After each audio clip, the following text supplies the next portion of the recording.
Oh man.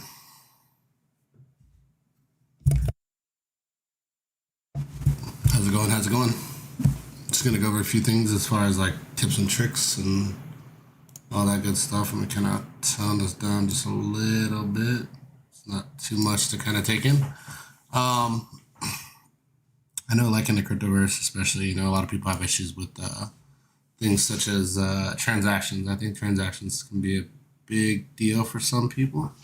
So I'm going to show you guys kind of how today to use UNISWAP, use different platforms, also as well as like PancakeSwap and a couple others.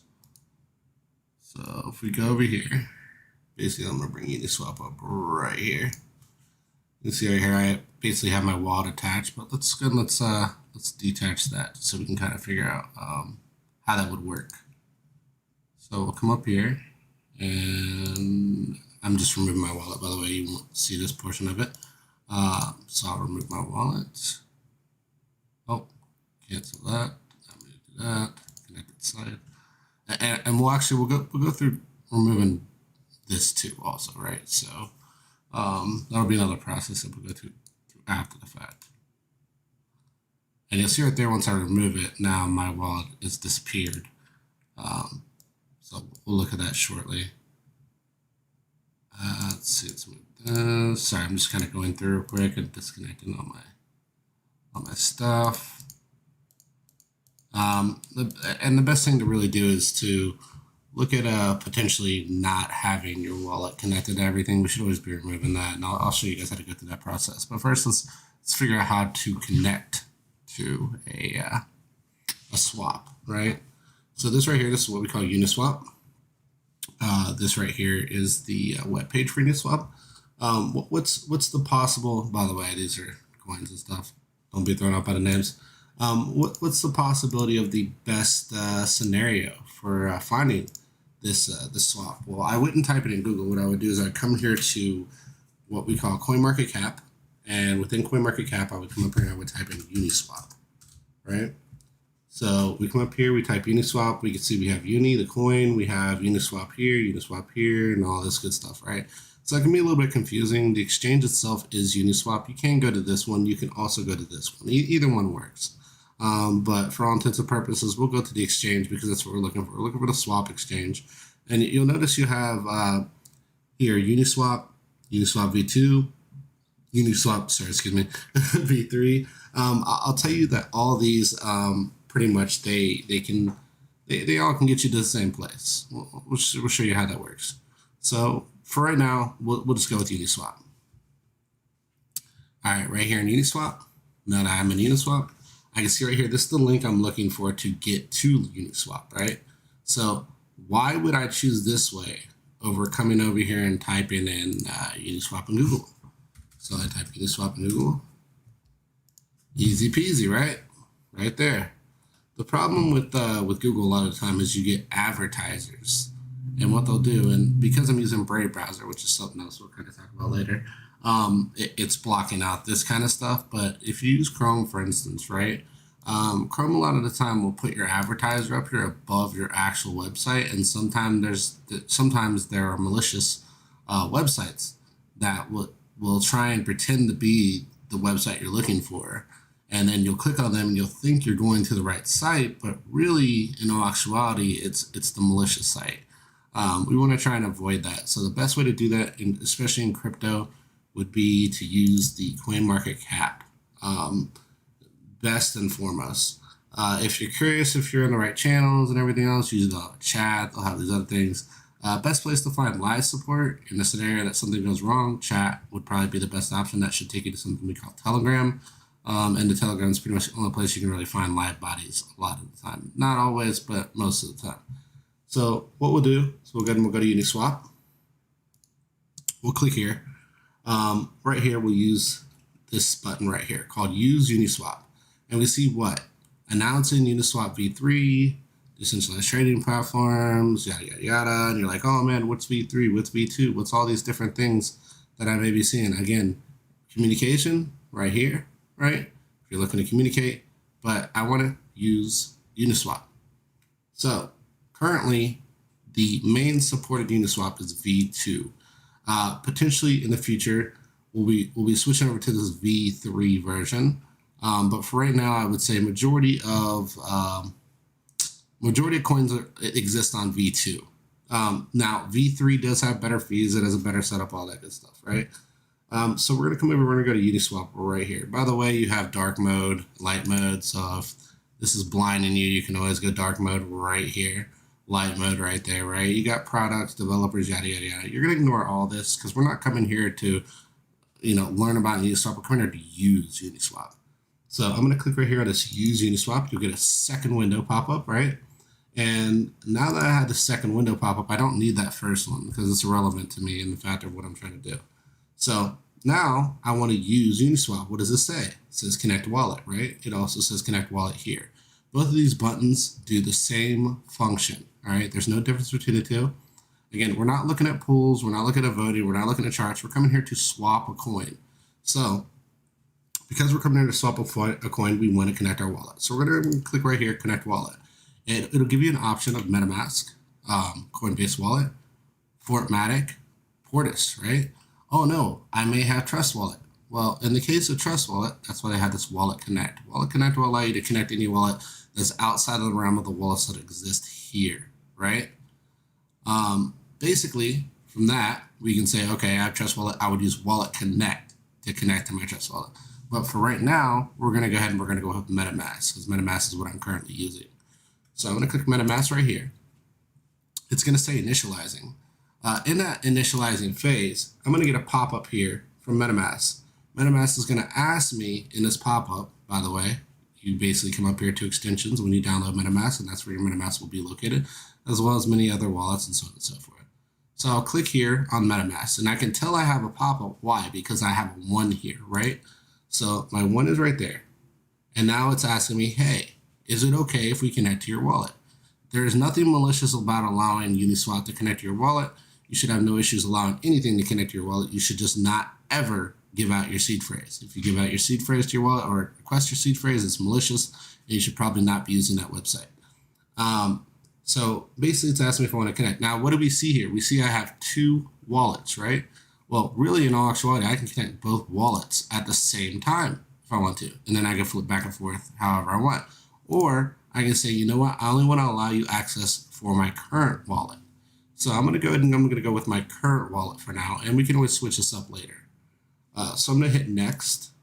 Then I'm going to hit right here. It says view the address of permitted account required. It's just asking to view your address to be able to connect. So I say connect, and then what happens? Now MetaMask has connected to Uniswap. How do I know this? Because right here, I can see my wallet address. If I want to confirm that this is the correct wallet, I'm connected with the correct wallet, I can simply come over here, I can click right here, and I can say, okay, 091BB, yada, yada, yada. I don't have to write this whole thing down. I can see pretty much we're the same, right? So now I'm connected to MetaMask. Now that I'm connected to MetaMask, now maybe I want to trade a coin, right? So maybe I get XYZ errors or these other errors that may come with different coins, right? So let's say, for instance, I go with this coin, right? So this is what we like to call typical poo coins. And you'll notice what? On my V3 version, it says insufficient liquidity for this trade. It's saying that there's no liquidity on the V3 version. This does not mean the project has been rug pulled. It means that there's no liquidity over here. So now I want to switch to V2 to see if there's liquidity on V2, right? Well, guess what? V2 does have liquidity. So I'm good to go to swap if I want to swap. This is something that you should always keep in mind when you're swapping coins or purchasing coins. You should keep in mind that there are 2 versions. There are 2 pools. We just have to find out which pool contains the money, right?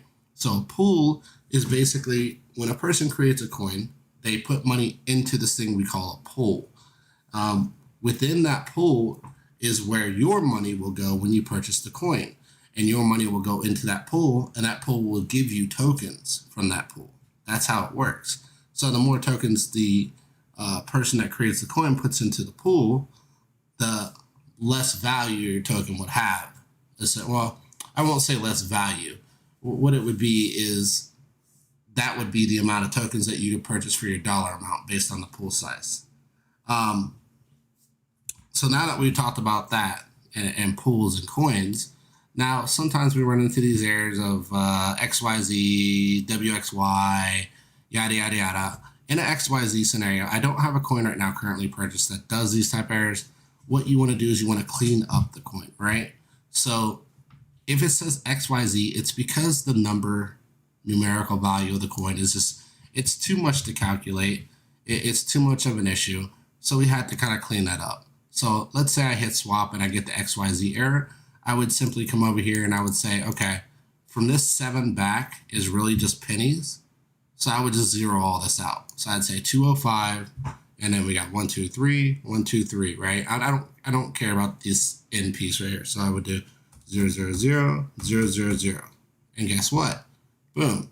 Now it's a nice clean number. This is how you resolve the XYZ scenario. If this does not work, then try cleaning up your coin that you're trying to swap to. One of these two will fix the error, right? And we can also see what our price is fluctuating, right? The price fluctuation is based on the current movement of the coin. A lot of these poo coins, they fluctuate very hard. They have drastic movement to the downside and then drastic movement back at the upside, and they can be very emotional. So a lot of times it's best to just not watch them. This will resolve the XYZ error. Now, let's say I'm in another scenario, right? Let's say I have 2% slippage. So that's my current slippage. Well, some coins don't allow you to get out on that type of slippage. So if I hit confirm swap, what does it say? This transaction will not succeed either due to price movement or fees on transfer. Try increasing your slippage. So it's basically telling you right here to increase your slippage. So you're probably wondering, due to price movement or transfer or fees on transfer. Some contracts contain fees in them. Let's see if we can find one real quick. Give me just a second. Let me pull up a DEX tool. Let's go over here to DEX. Let's click right here. We're gonna come up here. We're gonna pick a coin that I know has a pretty decent fee. Myobi, this coin I currently have. We're going to come over here. We're going to click on this right here. We're going to say view contract. And basically we're going to go through the contract and we're going to look and see what that fee may be, right? So contract here, we're going to scroll down here. And as we can see within the contract, sell limits to 3% of the liquidity pool. So this is the most you can sell at one time. 7% redistribution to holders on first sell, increases X amounts, yada, yada, yada. So if 7% redistribution happens, then that's probably telling me that you need to have at least 7% slippage, right? 5 to 6% developer fee split within the team.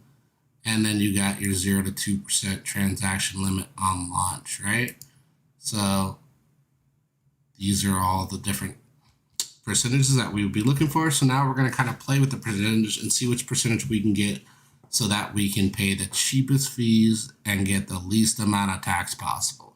So price movement is another factor in these scenarios. So let's say we have a 10% fee, but the price movement is drastic, right?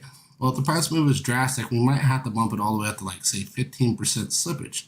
Why would we do this? So that way, if the price goes from $400 to $500, that percent of slippage is captured in the amount of price movement, right? Because if I say 1% and we go from $400 to $500, now we've moved beyond 1% slippage, in which case my transaction will fail. So higher slippage leads to less likely to fail. Granted, at the same time, what is slippage? Well, slippage means price movement goes up, I get less coins. Price movement goes down, I get the amount of coins I originally ordered. You do not get more coins if the price movement goes down. All right, so over here, we got our coin. Cannot pick up price movement here, so I'll go 2, then I'll go 3, I'll hit swap, I'll get an error, then I'll go 5, then I'll hit swap, I get an error, then I'll go 7, or no, actually I'll go 8. Sometimes I'm a little impatient, so I just jump up a little higher. I get an error, 8 does not work. I go 10.